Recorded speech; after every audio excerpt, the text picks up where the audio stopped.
Olá, graça e paz da parte do nosso Senhor e Salvador Jesus Cristo.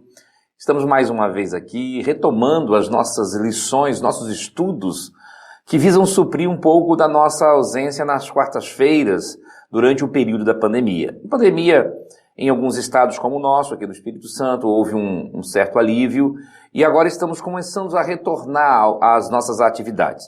Não creio que vamos retornar plenamente com todas as atividades, mas já estaremos iniciando, ou já estamos iniciando, os nossos estudos normais em nosso santuário. Assim sendo, as lições gravadas estarão sendo disponibilizadas ainda, mas não mais no horário do culto, para que você possa terminar de estudar ou acompanhar esses estudos, mas agora estamos retomando também os nossos estudos em nosso santuário. Você que está nos assistindo, se morar na nossa região, é o nosso convidado. Você que é de longe, vai terminar de assistir estas lições, com certeza, mas ainda poderá continuar assistindo as nossas exposições de Salmos. Nós vamos retomar também, ou estamos retomando também, as nossas exposições no livro de Salmos.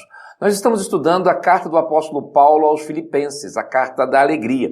O tema que nós escolhemos é a alegria da igreja. Cristo, alegria da igreja. E sem dúvida nenhuma, Cristo é a alegria da igreja, Cristo é a alegria de cada um de nós, Cristo é a minha alegria e Ele pode e deve ser a sua alegria se você confiar nele, se você buscar a presença dele, se você realmente estiver em sua presença. Hoje o nosso estudo, nosso penúltimo estudo nessa sequência, chama-se Praticando o Cristianismo Autêntico. O nosso objetivo é realmente mostrar que o cristianismo ele pode e deve ser vivido. E Paulo, ao escrever a carta aos Filipenses, ele está tentando incentivar aquela igreja a viver esse cristianismo de forma autêntica, de forma firme e de forma realmente a agradar principalmente o coração de Deus. Nós vamos ler o texto do Filipenses capítulo 4, nos versos de 1 a 9. Assim diz a palavra do Senhor. Portanto, meus amados e muito queridos irmãos, minha alegria e coroa, estai assim firmes no Senhor, amados. Rogo a Evódia e rogo a Sintique que sintam o mesmo no Senhor. E peço também a ti, meu verdadeiro companheiro, que ajudes estas mulheres que trabalharam comigo no Evangelho e com Clemente e com os outros cooperadores, cujos nomes estão escritos no livro da vida. Regozijai-vos sempre no Senhor. Outra vez digo, regozijai-vos. Seja a vossa equidade notória a todos os homens, perto está o Senhor. Não estejais inquietos por coisa alguma, antes as vossas petições sejam em tudo conhecidas diante de Deus pela oração e súplicas com ação de graças. E a paz de Deus, que excede todo o entendimento, guardará os vossos corações e os vossos sentimentos em Cristo Jesus. Quanto mais, irmãos, tudo que é verdadeiro, tudo que é honesto, tudo que é justo, tudo que é puro, tudo que é amável, tudo que é de boa fama, se há alguma virtude e se há algum louvor, nisso pensai. O que também aprendestes e recebestes e ouvistes e vistes em mim, isso fazei, e o Deus de paz será convosco. Que Deus abençoe a sua palavra aos nossos corações. Paulo está aqui caminhando para o final de sua carta. E nós vimos que ele estava preso, e mesmo preso ele incentiva a igreja a se alegrar no Senhor, a buscar a presença de Deus, a estar de fato na presença do Senhor. Paulo então ele tem buscado isso, ele tem mostrado isso, e é isso que nós vamos tentar mostrar também. E agora ele está encerrando. E ele vai encerrar, como em quase todas as suas cartas, com conselhos práticos. Com conselhos que nos levam a uma vida cristã mais verdadeira, uma vida cristã mais autêntica e dentro realmente da palavra de Deus. Mas antes, vamos orar? Grandioso Deus, Pai Celeste, louvado seja o Teu nome, Senhor. Nós te adoramos pela Tua grandeza, pelo Teu poder, por Tua graça e a Tua misericórdia. E nós suplicamos, ó Deus, que venhas falar aos nossos corações de forma poderosa, para que possamos, ó Deus, ser edificados por Tua santa e excelsa palavra. Oramos em nome de Jesus. Amém. Então, como nós falamos, Paulo está caminhando para o final de sua carta. Ele vai incentivar os irmãos daquela igreja, uma igreja que ele amava, uma igreja que o ajudava financeiramente, uma igreja que o ajudava espiritualmente, uma igreja que o acompanhava em todos os seus atos.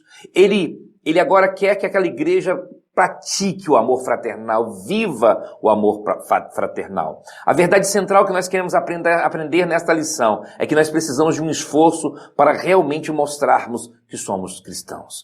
Um ponto que é importante, a vida cristã, embora nós sejamos salvos pela graça, embora nós sejamos alcançados pela graça do nosso Senhor e Salvador Jesus Cristo, nós temos que ter em mente que nós precisamos viver, e isso muitas vezes envolve um esforço. Jesus mostra isso aos seus discípulos em diversas ocasiões. Jesus chama muita atenção para a renúncia. O que dizer do jovem rico? O que dizer de tantas pessoas que ele falava para que abrisse mão de certas coisas? O cristianismo, para muitos, tem se tornado somente um rótulo, um status ou coisa semelhante. Do modo que muitos cristãos vivem hoje, transmitem um cristianismo fácil de se viver e cheio de alegria somente. Embora essa carta seja a carta da alegria, Paulo está mostrando que essa alegria, ela é uma coisa interior, ela não é algo que muitas vezes nós vamos conseguir nem sequer mostrar. Porque muitas vezes o cristianismo envolve perseguição, dores, dificuldades. É claro que a alegria espiritual deve ser constante, mas não significa que vamos crer que neste mundo vamos obter ou não sofreremos tribulações algumas, muito pelo contrário. Nesse trecho da carta de Paulo, iremos encontrar dicas de como viver o cristianismo de modo autêntico e verdadeiro. Leia cuidadosamente essa carta, leia cuidadosamente esse trecho final e você vai ver que Paulo está convocando-nos a viver esse cristianismo autêntico. E a primeira coisa que nós aprendemos que vamos viver é uma firmeza. Precisamos de uma firmeza, necessitamos de uma firmeza para vivermos o cristianismo. Durante a carta, o apóstolo enfatizou muito esta questão. Ele usou palavras diferentes. A própria lição anterior, que nós dividimos em duas, nos demonstra isso. E a carta deixa bem claro, quando o escritor inicia, que está preparando para que nós possamos viver de forma a agradar a Deus. Isso exige uma firmeza. E aí Paulo agora está dando continuidade, por isso que ele usa a expressão portanto. Assim nós podemos concluir que ele está mantendo o mesmo assunto, mantendo a mesma linha de raciocínio que ele já vinha mantendo. E aí, 3 coisas caracterizam uma vida firme no cristianismo autêntico. A primeira delas, uma confiança lúcida na palavra de Deus. Quando nós falamos em confiança lúcida, queremos dizer que não é aquela confiança doentia que acha que Deus haverá de curar tudo, todas as doenças, repreender tudo quanto é demônio que nos cerca. Não, a confiança que nós nos referimos é aquela que nos permite enxergar as grandes promessas da Bíblia como sendo algo para um futuro ao lado do Senhor. E com a certeza de um conforto para os nossos dias hoje, para obtermos um conforto definitivo no futuro. Confiança lúcida na palavra de Deus é buscar interpretá-la sempre à luz da pessoa de Jesus Cristo, que sofreu, que morreu. Não é simplesmente pegar versículos isolados, promessas isoladas e assim ter uma vida que diz que é cristã, de forma nenhuma. Então, nós precisamos ter essa confiança lúcida na palavra de Deus, entender de fato o que Deus está nos ensinando através de sua palavra. A segunda coisa que caracteriza uma firmeza necessária é uma vida de oração consciente. E uma vida de oração implica em sempre buscar colocar diante de Deus as nossas angústias e necessidades. Uma vida de oração consciente implica em se colocar de tal maneira diante do Senhor que as dificuldades da vida podem ser encaradas como sendo algo que faz parte da vida cristã e que nós estamos aguardando algo melhor e não passamos aqui de uma leve e momentânea tribulação. Muitas têm sido as pessoas que se afastam do Evangelho porque se decepcionam com Deus depois de terem pedido alguma coisa e não terem sido atendidas, ou porque aquilo não aconteceu, ou porque gostariam de sair de uma condição em que estão, mas isso não aconteceu. São pessoas que não estavam preparadas através de uma oração consciente, além de uma palavra lúcida na sua mente, uma oração consciente de que é a vontade de Deus que importa. Quando a Bíblia diz que tudo será atendido quando nós pedirmos, significa que isso será atendido quando estivermos no centro da vontade de Deus. Não é simplesmente atendido porque nós queremos, mas quando Deus quer. Isso sim. E a terceira coisa é ousadia nos momentos de testemunhar. Uma das coisas que mais contribui para o nosso progresso rápido é colocarmos realmente o nosso testemunho em prática. E quando nós colocamos em nosso coração a disposição de testemunhar a qualquer custo, isso vai nos edificando rapidamente. Isso ocorre porque passamos a nos interrogar, a nos questionar se devemos ou não fazer determinadas coisas, não por causa de um legalismo, não por causa de um formalismo ou tradicionalismo, não, mas por amor a Deus. Se todos nós compartilhássemos de um desejo de testemunhar, a firmeza realmente existiria em nosso coração. Então, ousadia em momentos de testemunhar é a firmeza necessária. Outra coisa que devemos aprender e que Paulo nos ensina nesse trecho sobre a prática de um cristianismo autêntico são conselhos que Paulo vai nos dar e que nos traz algumas orientações de vida muito importantes. E o apóstolo volta a falar em assuntos que já mencionara no passado, no decorrer da carta. Entretanto, agora ele coloca outra ênfase que vale a pena nós observarmos. E a primeira coisa que Paulo me ensina aqui sobre a questão dos conselhos práticos é a unidade que depende de cada um de nós. A unidade depende de cada um de nós. Ele diz lá, rogo a Evódia e rogo a Síntique. É interessante, ele pede as duas, ele não quer saber quem está certo ou quem está errado, ele não está preocupado com isso naquele momento, porque ele está preocupado com o evangelho. Por isso ele diz, rogo a Evódia, rogo a Síntique, que sintam mesmo no Senhor. Muitas vezes nós criamos um clima desagradável na igreja porque nos preocupamos com coisas pequenas demais, porque colocamos coisas acima do reino.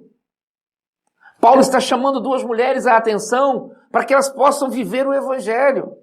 E aí ele vira para alguém, provavelmente Timóteo, eu acredito, peço também a ti, aqui ou é a Timóteo ou é Epafrodito, mas creio que Timóteo seja a pessoa mais indicada, que trabalhe no coração dessas duas mulheres para que elas possam assim compreender. A unidade é um dos temas centrais desta epístola e é um dos temas que Paulo mais enfatiza. E também Jesus fala sobre isso. Dê outra lida na carta. Volte algumas lições, volte alguns estudos, como o segundo, o quinto, o sexto, e verá tudo a respeito desse grande tema da vida cristã. Não importa para quem Paulo está falando. Às vezes, alguns estudiosos e algumas pessoas gostam de ficar perdendo tempo. Paulo está falando para Lucas, para Timóteo, e desviando o foco. Não importa. O que Paulo pede, olha, ajude essas duas mulheres a sentir a mesma coisa no Senhor. Repare bem, Paulo não entra no mérito de quem está certo e quem está errado. E ele está dizendo com outras palavras que essa pessoa deve rogar a cada uma delas e mostrar o quanto a responsabilidade é de cada uma delas pela unidade da igreja. Meu amado e minha amada, você tem responsabilidade na unidade da igreja. Quando você releva situações, às vezes, que podem ter sido até desagradáveis, mas que não são o principal do reino. Nós não conseguiremos uma unidade real se não não tomarmos uma atitude como indivíduos. Não podemos ter unidade em um corpo onde cada um quer fazer da sua maneira. E é interessante porque a nossa denominação, a Igreja Batista, ela tem um sistema de governo chamado congregacional, que é o sistema democrático, onde a congregação decide, ou seja, a maioria. Então, uma das coisas importantes é entendermos que nós precisamos obedecer à própria igreja. E se a maioria deseja, por que não? Eu vejo pessoas que saem de igreja por coisas pequenas, que brigam com seus pastores por coisas pequenas. Precisamos entrar sempre em um acordo uns com os outros. Mas, acima de tudo, aprendemos que talvez tenhamos que ceder. A unidade de uma igreja depende de cada um de nós. Depende de você, depende de mim. O segundo conselho que Paulo nos dá é que não deixemos a nossa alegria cristã. Verso 4 ele vai dizer, regozijai-vos sempre no Senhor. Outra vez digo, regozijai-vos. Ele repete isso diversas vezes nessa epístola. É outra característica da carta, que já foi dita e discutida em outros pontos.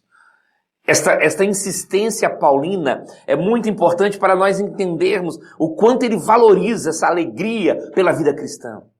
Principalmente quando lembramos o homem que escreve essa carta.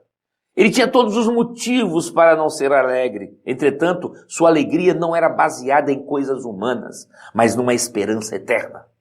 A alegria de Paulo não era baseada nas chicotadas que ele tomava, nas prisões que ele sofrera, no naufrágio, nas picadas de cobra e, por fim, na sua morte horrível, decapitado. Não. A alegria de Paulo era baseada na eternidade que ele acreditava.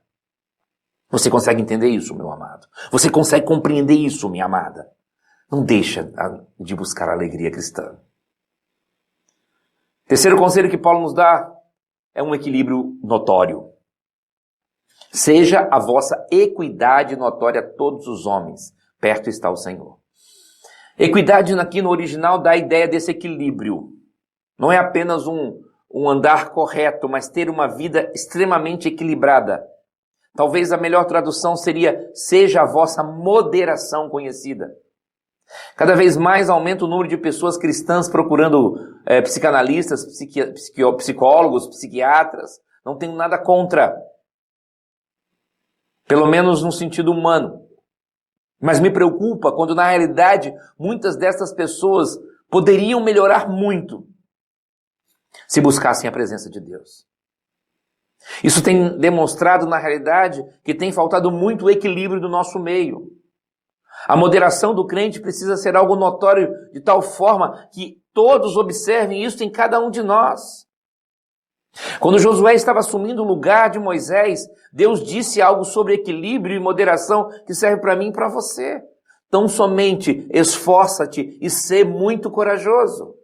Cuide em fazer conforme toda a lei que meu servo Moisés te ordenou. Dela não te desvie nem para a direita nem para a esquerda, para que sejais bem-sucedidos aonde quer que andares. Deus está falando para Josué. Josué, tenha equilíbrio em sua vida. Em Eclesiastes nós encontramos: não sejais demasiadamente justo. Isso não quer dizer que nós não temos que buscar justiça, não é isso. O que nós temos que entender é que precisamos de uma vida equilibrada. Precisamos evitar os extremos. Preocupa-me muito a teologia liberal. Preocupa-me muito. Mas me preocupa muito também o farisaísmo fundamentalista. E muitas vezes eu tenho visto isso em amigos que respeito, que amo e nunca vou deixar de amá-los. Mas me preocupa. Sou, sim, considerado ortodoxo, sim. Sou considerado conservador, sim. Procuro pregar aquilo que a palavra de Deus orienta, sim. Mas nunca me esqueço da graça de Deus. Não posso me esquecer da graça. A graça está acima de qualquer outra coisa. E se Deus perdoou alguém, por pior que seja o pecado dele, eu também preciso e devo perdoar. Isso implica que eu vou tentar esconder o pecado? Não. Isso implica que eu vou tentar mudar as consequências de um pecado? Não. Algumas vezes eu vejo na palavra de Deus que certas orientações que são dadas com relação, por exemplo, ao ministério. Eu creio firmemente quando Paulo afirma que o pastor precisa ser marido de uma só mulher, isso significa também que ele não pode ser divorciado. Todavia, eu entendo que um homem que veio do mundo e se converteu ao Senhor, ele é uma nova criatura. A coisa muda completamente. Então a graça de Deus nessa hora tem que falar muito alto. Precisamos compreender que as consequências existem. E eu concordo com o Dr. Shedd quando certa vez ele disse que um pastor divorciado, ele deveria pensar em ser pastor na Austrália, muito longe de onde ele está agora. Eu entendo que essa talvez seja a melhor solução. Eu entendo que essa talvez seja a situação que deve ser vista por olhos mais críticos. Mas eu nunca devo esquecer a graça. Então o equilíbrio é fundamental. Tem faltado equilíbrio para muita coisa. Tem faltado moderação em muita coisa. A quarta coisa que Paulo nos ensina é uma oração sem ansiedade. Nos versos 6 e 7, ele vai dizer: não estejais inquieto por coisa alguma. Antes, ele está falando de oração, mais uma vez, as vossas petições sejam em tudo conhecidas diante de Deus. E aí, pela oração e súplicas com ação de graças. E aí, a paz de Deus, que excede todo entendimento, guardará os vossos corações e os vossos sentimentos em Cristo Jesus. Quando, na década de 1980, começou a aumentar a teologia da prosperidade, houve grande rebuliço. Na igreja onde eu era membro, então, algumas pessoas foram afetadas, hoje estão, infelizmente, longe do evangelho genuíno. O que mais se disseminava é que deveríamos orar pelo que quiséssemos, que Deus com certeza atenderia. O que eu pude observar em muitas pessoas, desprivilegiadas principalmente por bens materiais ou de estudo, que se deixavam levar, era o aumento da ansiedade. Hoje muitas destas pessoas estão fora da igreja. Muitas destas pessoas estão longe do evangelho. Porque viveram e oraram e buscaram com muita ansiedade. Paulo orienta que devemos colocar tudo diante do Senhor, todavia sem ansiedade. A nossa confiança em Deus haverá de ser de acordo com a sua palavra. Nossa confiança que Deus haverá de cumprir a sua palavra está em não andarmos ansiosos. Hebreus 4,16 vai dizer isso. E como grande resultado da oração, vem a paz que excede todo entendimento. Não é uma paz qualquer. É aquela paz que você sente dentro da dor, da aflição, da angústia. Mesmo quando o problema não está solucionado. Mas com a visão espiritual, você consegue ver através dos olhos do Espírito Santo. E aí você sente paz. Quantos crentes têm sido pessoas desequilibradas, sem alegria, alheia à unidade da igreja. E tudo isso porque verdadeiramente lhes falta paz. E aí, uma oração sem ansiedade, nós precisamos aprender algumas coisas. Primeiro, é necessário que seja uma oração verdadeira. Verdade, Deus é a base de toda verdade, pois Ele é a verdade. Então eu preciso orar buscando a verdade. Segundo, honestidade. É a dignidade da salvação sendo exposta na vida prática. Uma oração sem ansiedade é uma oração honesta diante de Deus. Terceiro, justiça. Aqui o original fala do que é equitativo, aquilo que é satisfatório diante de Deus. Então eu vou orar sempre buscando justiça. Orar para que Deus fale aquilo que Ele tem que falar e faça aquilo que Ele tem que fazer. Quarto, pureza. É o sentido moral, longe da promiscuidade sexual. Orar, por exemplo, pelo seu namoro, pelo seu casamento. A palavra ainda quer dizer santidade exercida na prática. Quinto, amor. E o termo, mais uma vez aqui, é usado como amável, leva-nos a ver que o crente deve buscar aquilo que é digno do amor de Deus, digno do amor do Senhor, digno daquilo que Deus realmente fala aos nossos corações. Tudo isso faz parte de uma vida realmente na presença do Senhor. E por fim, reputação. Falamos que não nos interessa o que os outros pensam, mas Paulo está aqui afirmando que a boa fama deve ser buscada pelo servo do Senhor. Tudo que é de boa fama deve ser buscado. O mais importante que Paulo destaca é que depois de fazermos tudo que foi acima descrito, a paz de Deus estará conosco. Como vimos no ponto anterior, esta não é uma paz qualquer. Vem muito além do que a razão pode entender. E o que nós podemos aprender de tudo isso? Quais as conclusões que nós podemos ter diante de tudo isso que Paulo tem nos ensinado? A primeira coisa que eu aprendo é que é preciso um esforço pela unidade da igreja. Não adianta, se eu e você não tomarmos atitude de querermos lutar pela unidade da igreja, não vamos conseguir. E isso envolve, às vezes, abrirmos mão de nossos direitos, abrirmos mão dos nossos acertos. Significa termos que nos humilhar, às vezes, e pedir perdão publicamente dos nossos erros. A unidade da igreja depende de você e depende de mim. Mas envolve um esforço. Por isso nós temos que nos esforçar. A segunda coisa que eu aprendo, a nossa oração deve ser lúcida e consciente. Não pode ser uma oração qualquer. Não pode ser uma oração baseada apenas na emoção e nos meus desejos carnais, temporais, humanos. Mas é uma oração baseada na palavra, baseada naquilo que o Espírito Santo fala aos nossos corações. E por fim, é preciso um sacrifício para mantermos a nossa reputação. Manter a reputação aqui envolve você viver dentro da vontade de Deus, você viver dentro daquilo que Deus estabeleceu em sua palavra, você se preocupar dentro daquilo que realmente Deus falou em sua palavra. Significa que muitas vezes você vai ter que se preocupar com o que os outros falam. O próprio Paulo fala isso, para nós fugirmos da aparência do mal. O que é a aparência? É uma coisa que eu não estou fazendo, mas essas pessoas pensam que eu estou fazendo. Eu tenho que fugir disso aí. É óbvio que existem momentos que isso é inevitável por causa da traição humana, por causa de situações atípicas. Mas a regra geral é fugir da aparência. Essa é a regra geral. Tem uma coisa que quando eu cheguei na igreja, eu não gostava muito, talvez alguns amigos da minha idade que me acompanharam na época, tive problemas por causa disso. As moças tinham um hábito, não vejo maléfico ou maldoso, de ficar abraçando todos os rapazes. Mas eu que vim do mundo e que tinha chegado naquele momento, eu ouvia lá fora falar mal daquelas meninas por causa disso. E tentava explicar para elas que aquilo era um mau testemunho. Muitas não gostavam.